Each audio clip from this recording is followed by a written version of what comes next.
Wilder #3 T-Mobile Arena Saturday night live on pay-per-view. And now, ladies and gentlemen, my pleasure to introduce the host of our press conference, acclaimed sports journalist Kate Abdo. Thank you all. Deontay, how you doing? Tyson, you want to take a seat? Thanks, Kate. I've been sat down a long time. I'm going to stand up. Do you not own any shirts either? I don't. This is the sexy look. That's what they say. Deontay, you're making me nervous with the headphones. Are we feeling like talking today? Do us a favor. Okay, cool, brilliant. Listen, you had to go through the courts, right, to get to this moment. What is it that you want to prove in the arena on Saturday night? I don't have nothing to prove. You know, I'm in a great place.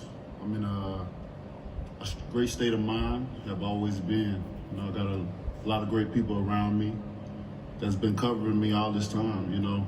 It's nothing to prove at all. This right here is redemption, retaliation, retribution, you know, and all of the above. I got you. It's a long way to look up at you. Won't you sit down for me? I'm good. All right, okay. So listen, 20 months, right? It's a long time to stay focused, to prove something that you feel that you've already proved, I assume. How have you managed to stay motivated during this time? I've just been training, Kate, you know, taking it day by day, enjoying my life, training for a fight, and that's all we can do. Live every day, one day at a time, and I look forward to today. Because every day we wake up is a blessed day, remember that. Amen, that's true. You've had a lot to deal with in the meantime, though, right? Because you had made the fight with AJ, then you had to deal with scrapping the fight with AJ. You had COVID that you had to deal with. Your wife has had a baby. Congratulations, by the way. How have you managed to stay dialed in, or at what point do you think you really got dialed into this fight? All these fights are exactly the same to me. You know, I've got some guy trying to take me head off with punches. No matter if it's Deontay Wilder or whoever it may be, it doesn't really matter to me because it's a Tyson Fury roadshow, and it's been continuing for 13 years. So I train every day in my life, twice a day mostly. I eat, sleep, train, repeat. You know, I've had a few personal problems at home, but you know, there's always going to be some type of problem or hurdle to get over in life. So it's just how we do it, you know. And I had a little baby girl who was born 7.5 weeks ago, and she was very unwell for a minute or two. You know, I was there for 2 weeks in the hospital with her. And as soon as I knew that if I got that hurdle out the way, then I knew that things would be good and I could concentrate on the fight. And that's exactly what I did. Do you feel comfortable being away from home? Yeah, I'm 100% confident, you know. The baby's 100% at home, everyone's good, family's good. So, you know, Daddy's just got to do his job now, that's it. All right, okay. Deontay, we've seen these videos, and I think for fans it's been super exciting, right, to watch you look as motivated and as driven and as hungry as you have done. It's been 20 long months, though, right, that you've been waiting for this moment. Have you allowed your mind and your body a second to kind of step back at any point during that time? We've been going from day one, since the last outing, you know. There hasn't been no stop.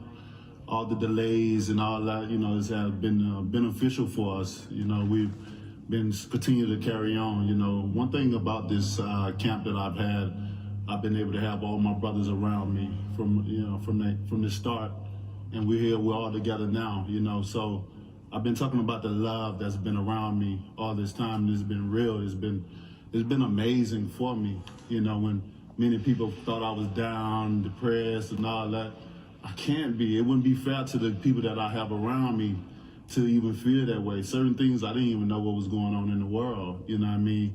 Because of my focus and my dedication that I've had, you know, and it's just been amazing. Overtraining is a real thing, though, right? So have they had to pull you back at times? Overtraining is a real thing, and we've been able to stop at certain times, take breaks certain times, and get back at it. You know, certain things, it'll be a little lighter than others, you know, until we're able to get back on track, you know. So everything has been good. I think we've timed everything out perfectly.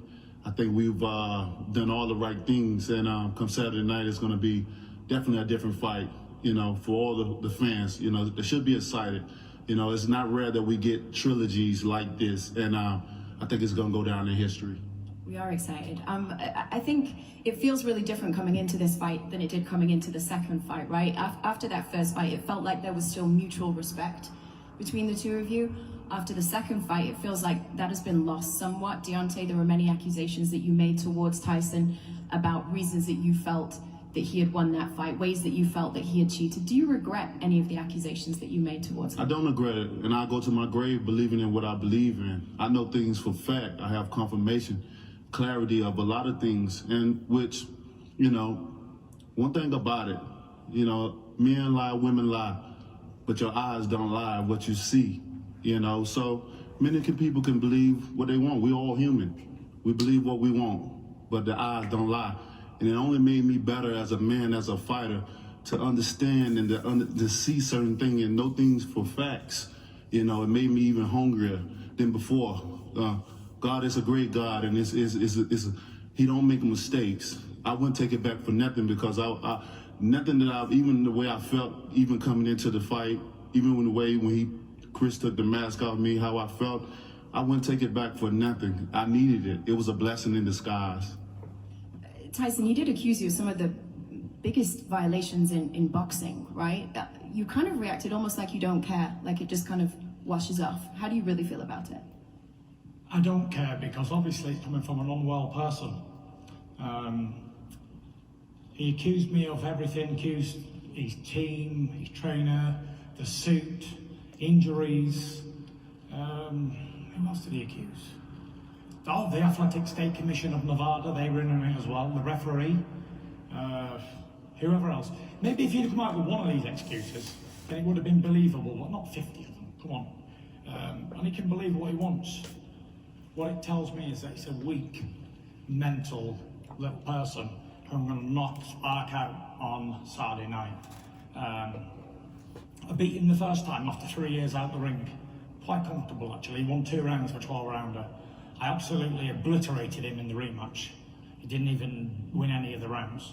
And in this third fight, I just see much more the same. In fact, he's even copying me. Look, he's got no t-shirt on today. He learned that from me.